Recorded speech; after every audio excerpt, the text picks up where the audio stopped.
Bonjour, ici André Villeneuve, vous regardez CTRB.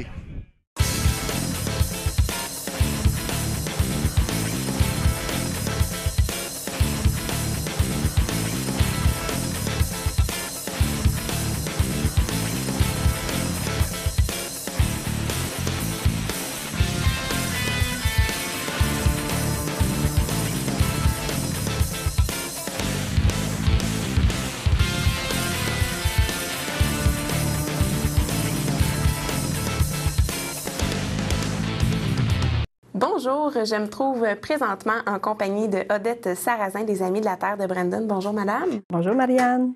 Alors, c'est un immense plaisir de vous recevoir parce que vous êtes une personne absolument passionnée par l'environnement, parce que vous faites également, c'est pour ça que votre présence ici est très appréciée.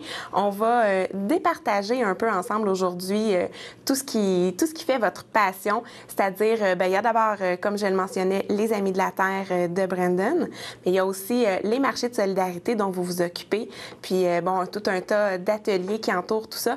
Donc, pour commencer, parlez-moi des Amis de la Terre. Qu'est-ce que c'est votre rôle exactement?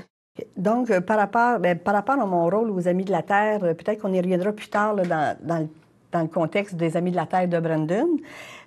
Par contre, aujourd'hui, j'aimerais ça aussi peut-être vous parler un peu de l'histoire des Amis de la Terre. Ben oui, allez-y. Des Amis de la Terre qui sont nés qui est un organisme sans but lucratif, qui est né en 1978 à Québec, au Québec, dans la ville de Québec.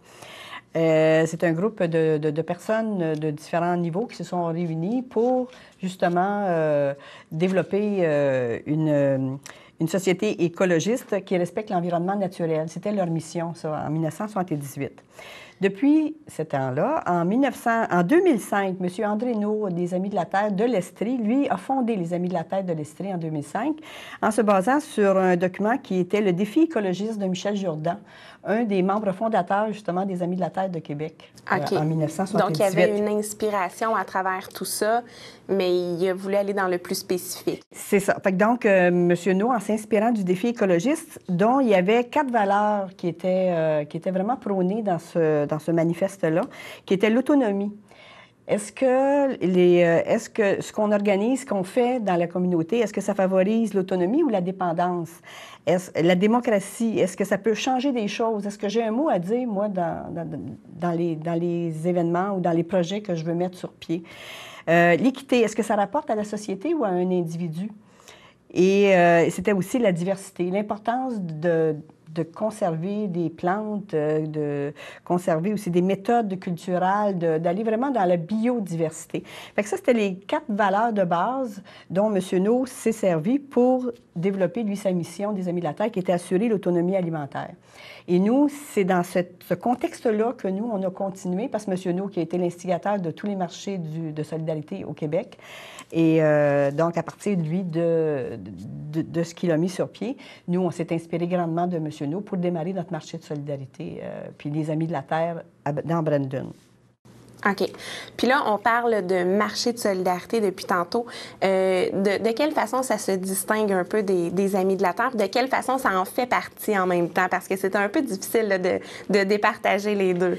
Oui, tout à fait, parce que même nous, on a eu de la difficulté au départ. Donc, les Amis de la Terre de Brandon, c'est l'organisme qui gère différentes activités, dont les marchés de solidarité. Et nous, les Amis de la Terre de Brandon, on a vraiment pris le même modèle que les Amis de la Terre de l'Estrie. Fait que donc, on est un organisme sans but lucratif. Ce sont des gens de la communauté qui se sont organisés pour qu'on puisse avoir des aliments qui puissent nous nourrir localement, qu'on n'ait pas besoin d'avoir des aliments qui aillent voyager à travers la planète pour pouvoir se nourrir. C'est ça. Donc, c'est des organismes, les Amis de la Terre sont des organismes sans but lucratif qui sont gérés par des bénévoles. Et c'était ça, c'est la raison sociale de plusieurs marchés de solidarité. Par contre, on sait qu'au Québec, il y a 2 marchés de solidarité, dont la raison sociale est le marché de solidarité, qui ne marche pas sous le vocable des Amis de la Terre. Et il y a un marché de solidarité qui est une coopérative. Mais en général, sur les 12 marchés de solidarité présentement qu'il y a au Québec, il y en a 9 qui sont des organismes sans but lucratif, gérés par les Amis de la Terre. OK. Puis bon, ça, c'est le volet qui est plutôt, on va dire, administratif. Mais de quelle façon ça fonctionne au juste les marchés de solidarité? Vous avez un lien qui est quand même particulier avec les agriculteurs de la région, mais aussi avec les gens qui désirent consommer les produits de ces gens-là. Donc, comment ça fonctionne au juste? Donc, les marchés de solidarité, il faut s'entendre, ce sont des marchés virtuels. Ce sont des marchés où on doit commander via une plateforme informatique. Et si on peut faire un peu un pendant, je dirais, c'est un marché public dans le fond. Okay. Mais un marché public ouvert 12 mois par année qui permet à nos producteurs locaux de pouvoir afficher leurs produits sur une plateforme informatique. Et nous, les consommateurs, ça nous permet d'aller magasiner directement chez ces producteurs-là qui affichent leurs produits. Ce qui permet à nos producteurs de vendre avant le point de chute, avant la livraison au point de chute, sans perte. C'est ce qui est vendu sur la plateforme informatique quand ils arrivent le vendredi. Nous, la livraison au marché de solidarité régionale de Brandon se fait le vendredi. Donc, quand ils arrivent avec leur commande le vendredi, c'est tous des produits qui ont été vendus. Donc, il n'y a aucune perte. Ils arrivent le matin, ils nous livrent le produit. Nous, le marché, on prend ça en charge. Et l'après-midi, nos consommateurs viennent chercher les produits qu'ils ont commandés via la plateforme informatique depuis le début de la semaine. La plateforme est ouverte pour nous, le marché de Brandon, du dimanche minuit jusqu'à mercredi, 23h59. OK. Donc, c'est la façon, c'est ça, en tout cas, c'est une des façons pour les producteurs, c'est ça, de pouvoir vendre sans perte. Donc, si on fait un petit peu le parallèle avec les épiceries où le mandat des producteurs, dans le fond, est de fournir une quantité X de produits sans savoir exactement la quantité qui sera vendue. C'est à ce moment-là qu'on déplore des pertes, j'imagine. Bon, bien, les marchés de solidarité, au moment où la marchandise arrive, ça a été déjà précommandé. Donc, ils arrivent avec la quantité qui a été demandée. Donc, il n'y a aucune perte à ce moment-là. Mais c'est une des raisons. Nous, quand on a démarré le marché de solidarité régionale de Brandon, on a quand même fait une consultation auprès de 20 producteurs ici dans la région parce qu'à Saint-Gabriel, on a regardé dans un rayon autour de nous de 30 km. Et à travers ces producteurs-là, on les a consultés à savoir, est-ce que vous seriez prêts à démarrer un projet qui permettrait de fidéliser la clientèle pour vous, puis pour que les consommateurs prennent conscience de l'impact de l'achat local. Donc, pour conscientiser en tout cas, les gens à ce principe-là d'achat local, puis de concert avec nos producteurs, on en est venu à la conclusion que nos producteurs, c'est ça, ils avaient... le marché de solidarité offrait tous les avantages parce que, bon, ils n'avaient pas besoin de payer quelqu'un, parce que déjà, ils ont des kiosques à la ferme. Fait que donc, ils n'ont pas besoin de payer une autre personne qui irait tenir un kiosque, par exemple, dans un marché public, là, présentement. Parce que je sais que ça, c'est une question qui est sur la table souvent, là, ces temps-ci, en tout cas, ces 2 dernières années. C'est que les gens, c'est ça, nos petits producteurs, ben la vie n'est pas facile pour survivre dans le contexte de mondialisation, puis le contexte, c'est ça, de produits qui nous arrivent partout, qui nous inondent. Des moments où nos petits producteurs, c'est ça, il faudrait presque qu'ils donnent leurs produits, c'est ça, alors qu'il y a des produits qui nous arrivent d'ailleurs presque pour rien là, dans les grandes surfaces. Fait que ça, c'était vraiment un des avantages de pouvoir, c'est ça, de pouvoir livrer sans avoir à payer quelqu'un qui tienne un kiosque par rapport son compare au marché public. Puis d'autant plus que ces producteurs-là, comme je disais, des fois, ils ont un kiosque à la ferme. Puis c'est ça, de vendre de chez eux, bien, c'est l'avantage de pouvoir travailler un petit peu au champ, travailler autour, puis d'aller servir les clients en même temps. Fait que nous, vraiment, on répondait vraiment aux besoins de nos agriculteurs ici dans le coin, de pouvoir offrir un service de mise en marché pas cher, parce que pour nos producteurs, c'est 20 $ par année pour être adhérent au marché, pour avoir accès à la plateforme. Fait que donc, c'est une mise en marché, c'est ça qui leur donne un bon coup de main.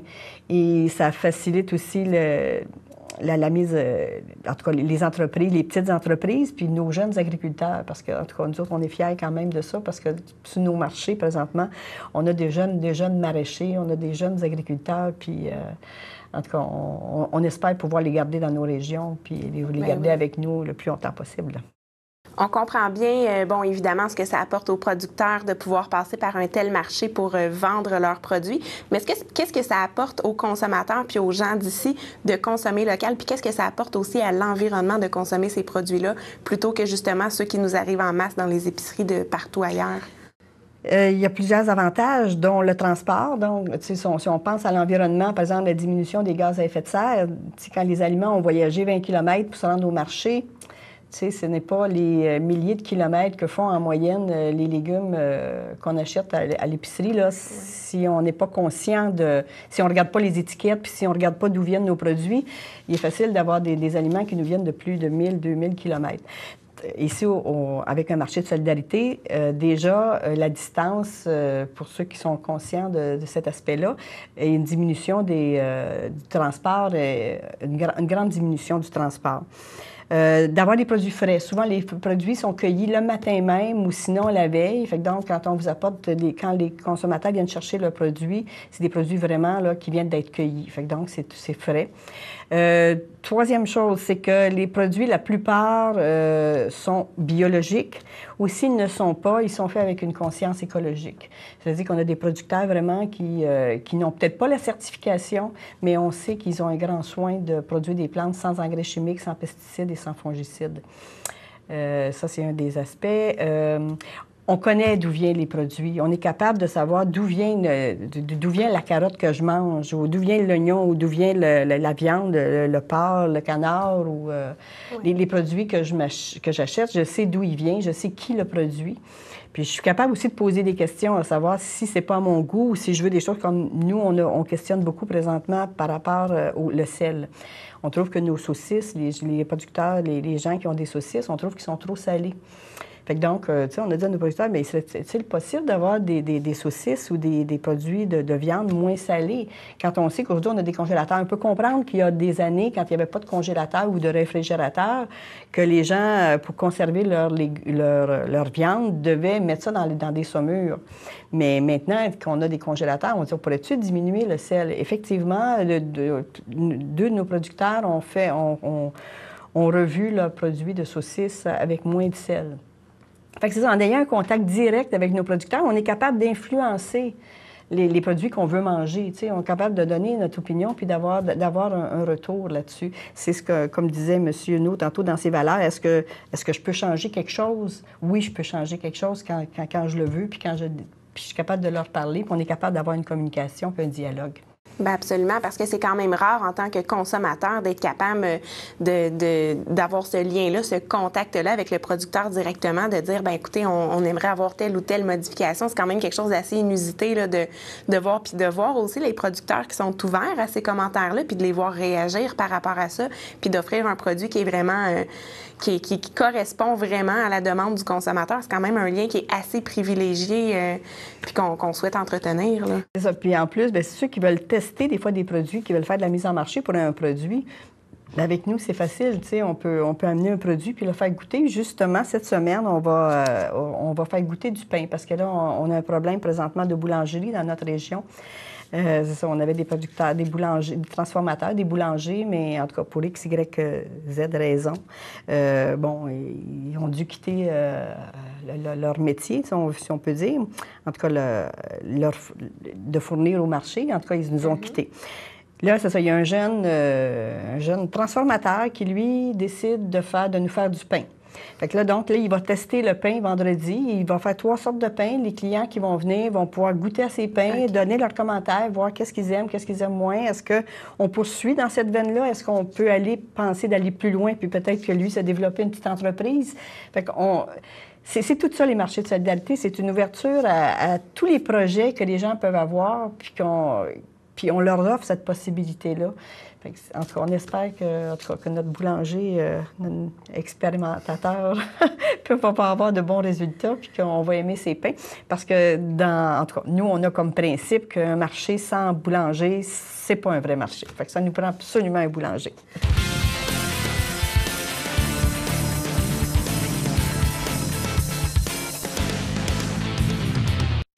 Samedi matin à 9h30, nos téléspectateurs sont invités au Super Bingo télévisé diffusé depuis nos studios de Berthierville. Depuis maintenant plus de 15 ans, plusieurs adeptes de la télévision régionale se sont partagés un montant de 500 $ disponible chaque semaine lors de cette joute de bingo télévisé. 2 animateurs bénévoles et 4 vérificateurs se succèdent à la caméra de CTRB dans le but de vous faire passer une petite heure agréable et payante le samedi matin. On peut se procurer des cartes de jeu chez les dépositaires autorisés participants à Berthierville, le marché Manègue, rue Sainte-Geneviève, face à l'église. Le dépanneur Formule 1, rue Notre-Dame. Le marché IGA Extra sur l'avenue Jules Villeneuve. L'Auto-Québec au coin sur la place du marché. Dépanneur Jeannot sur la place du marché. Le pavillon Berthier, rue Sainte-Foy. Le marché Métro, rue Notre-Dame. La pharmacie Brunet, rue Frontenac. Et à Saint-Ignace de Loyola, le marché Aldo, rang Saint-Michel. Et le dépanneur La Traverse sur le chemin de la Traverse. C'est un rendez-vous tous les samedis matins à 9h30 sur les ondes de CTRB, votre télévision régionale et communautaire. Bonjour, mon nom est Marcel Sabourin. Vous regardez CTRB TV.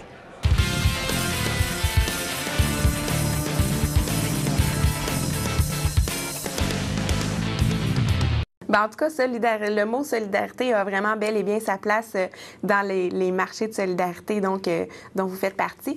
Puis, je reviens un peu sur ce que vous me disiez tantôt quand vous parliez du fait que les produits sont accessibles 12 mois par année. Quand on pense aux produits des agriculteurs, donc les légumes et ces choses-là, de quelle façon vous rendez ça disponible à l'année? C'est que, premièrement, les produits de viande qu'on vend sont congelés. Fait que ça, que ce soit l'été ou soit juillet ou décembre, ça n'a aucune importance. Ça peut être autant vendu 12 mois par année. Pour les légumes qui étaient... ça peut présenter une difficulté, mais comme là, on a déjà un an d'existence, depuis, on est né notre premier marché a eu lieu en juin 2010. Donc, on a déjà un an. Et là, nos maraîchers ont pu voir un peu le fonctionnement, le déroulement, puis de voir l'intérêt que tous les consommateurs ont à avoir des produits frais. Fait que donc, on a au moins 2 producteurs maraîchers qui se sont conçus des chambres froides. Okay. Fait que donc, cet hiver, nous allons avoir des légumes racines à consommer par la plateforme informatique. Donc, on va pouvoir en tout cas, commander nos navets, nos carottes, nos choux, on espère les oignons, tout ça, on va voir en tout cas l'offre qu'on va avoir. Mais déjà, ça permet, c'est ça, pour avoir des produits 12 mois par année, il y a cet aspect-là, les chambres froides. Aussi, bien, on invite les gens à trouver d'autres façons de conserver leurs légumes, entre autres par la lactofermentation, dont il va en être question un peu plus tard. Donc, la lactofermentation est une bonne façon aussi de conserver nos légumes durant l'hiver. Et là, bien, c'est ça, en ayant à l'automne, ça va être le temps de faire des prévisions, c'est ça, pour pouvoir un peu se faire des réserves pour notre hiver qui s'en vient. Ça fait un petit peu partie aussi de ce que peuvent apporter les Amis de la Terre de Brandon.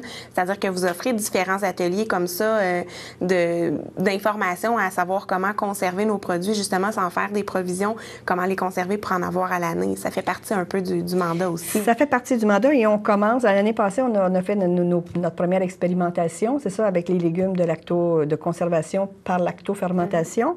Mais on voudrait aller aussi vers la cuisine. En tout cas, on a d'autres projets là, vers la cuisine. Comment cuisiner aussi pour se faire des petits plats, des fois congelés, qu'on peut mettre au frigo puis pouvoir conserver. C'est ça vraiment à l'année, là, c'est ça, nos fruits et nos légumes.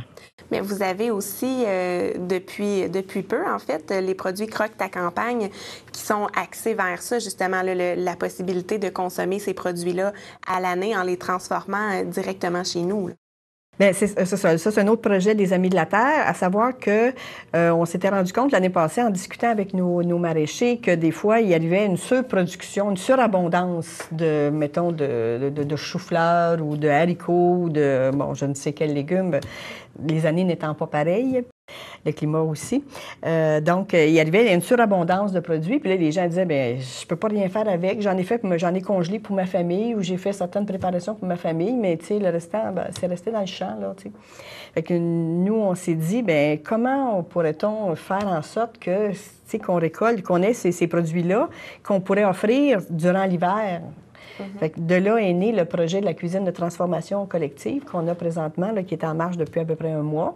Fait que donc, des producteurs viennent avec des produits qu'ils ont... présentement, le produit qu'il y a eu en surplus, c'est de le sureau. Okay. Qui est fait par la ferme Bertolaise, ici à Berthier. Fait que donc, on a des gelées, des confitures de sureau là, sur le marché qui ont été faits à la cuisine de transformation et qui nous permet de les vendre sur la plateforme informatique et que les personnes aussi vont pouvoir vendre là, dans leurs différents postes de vente là, ici dans la région ou ailleurs.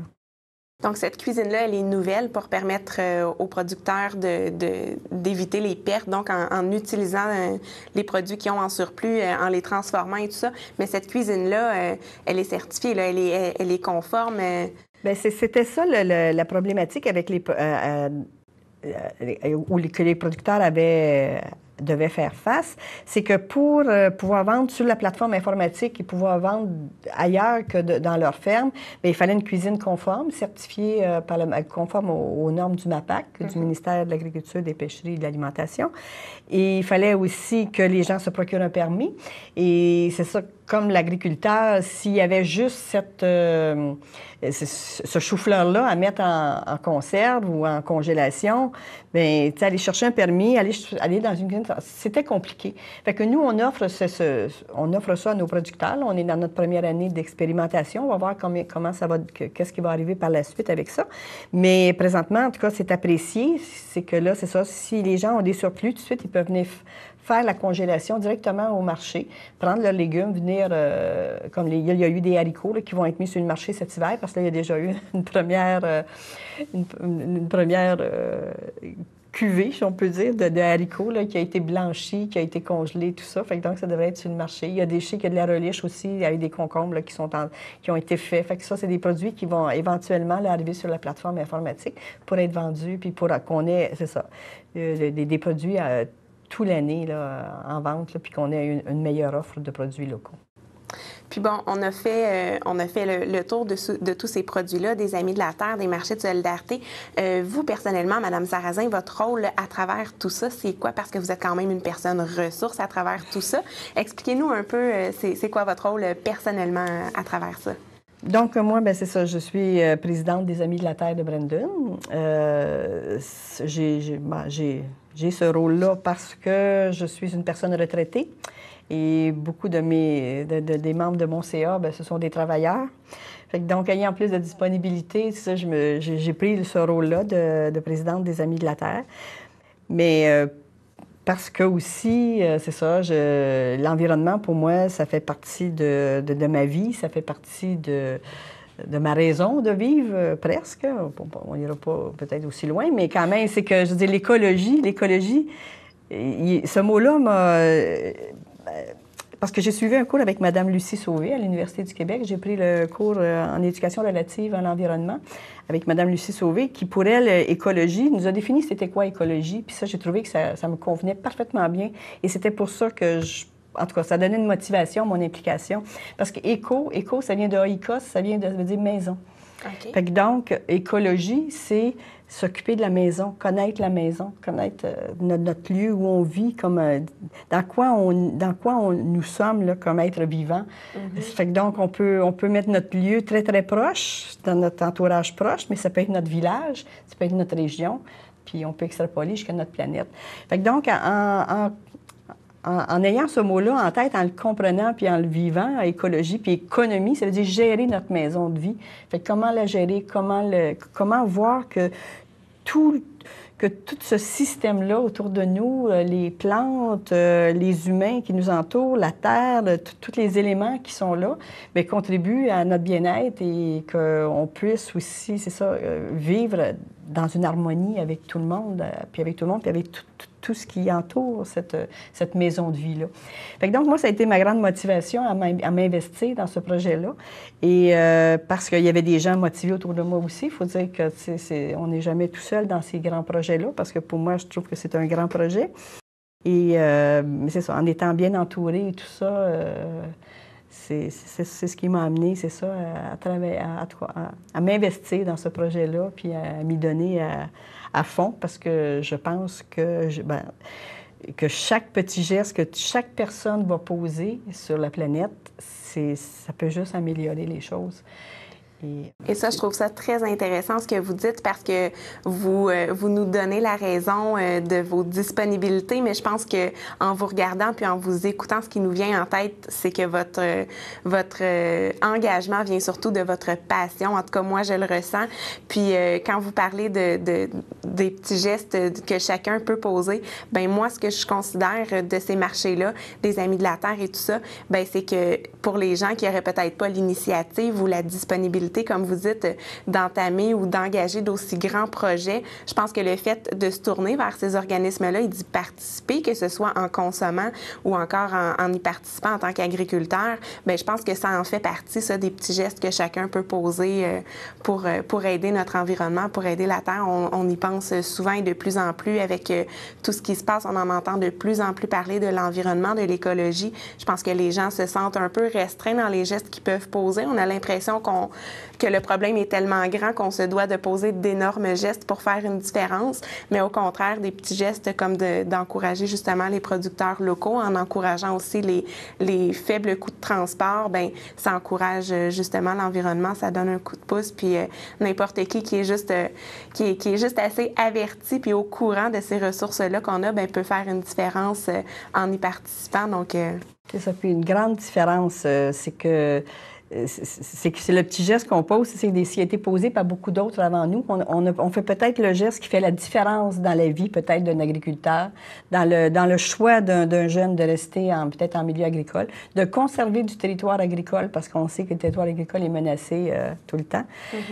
Donc, fait que chaque geste, c'est ça, si chaque personne prenait conscience, c'est ça, de l'importance de l'achat local, de l'encourager. C'est son voisin qui vend, en tout cas, qui vend des œufs, qui vend des produits que nous, on ne peut pas vendre sur le marché, là, mais c'est qu'aussi, il faut regarder autour de nous, tu sais, les gens qui ont une production quelconque, mais qui fait en sorte que, c'est ça, on puisse s'alimenter localement. Absolument, ça fait vraiment toute la différence. Et puis, bien...